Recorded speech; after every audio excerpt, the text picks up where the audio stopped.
ॐ श्री परमात्मने नमः। अथ द्वादशोऽध्यायः भक्तियोगः।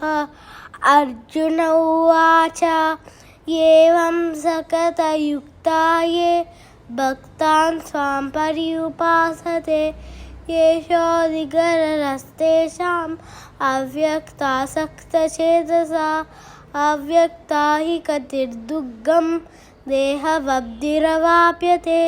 ये तु सर्वाणि कर्माणि मयि सन्न्यस्य मत्परः अनन्येवैदयो येषां मां ध्यायन्त उपासते। ये तु सर्वाणि कर्माणि मयि सन्न्यस्य मत्परः अनन्येवैदयो येषां मां ध्यायन्त उपासते। येषोऽधिकरस्तेषाम् अव्यक्तासक्तचेतसा अव्यक्ता हि गतिर्दुःखं देहवद्भिरवाप्यते। अव्यक्ता हि गतिर्दुःखं देहवद्भिरवाप्यते। ये त्वक्षरमनिर्देशम् अव्यक्तं पर्युपासते सर्वत्र समचिन्त्यं च कूटस्थमचलं ध्रुवं संयम्येनियग्रामं मयि सन्न्यस्य मत्परः अनन्येवैदयो येषां मां ध्यायन्त उपासते। अभ्यासेभ्य समर्थोऽसि मद्कर्म परमो भव। मदर्थमपि कर्माणि कुर्मं सिद्धिमवाप्स्यसि।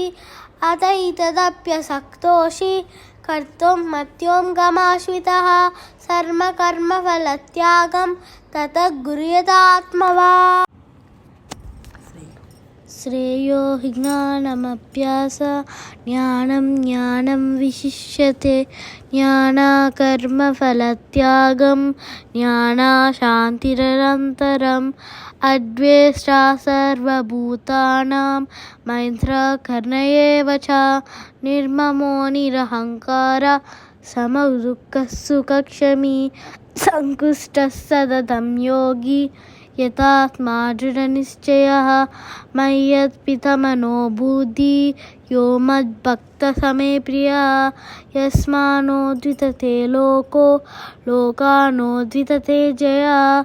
हर्षमशमनो द्वेदै नित्यो यस्य च मे प्रियः।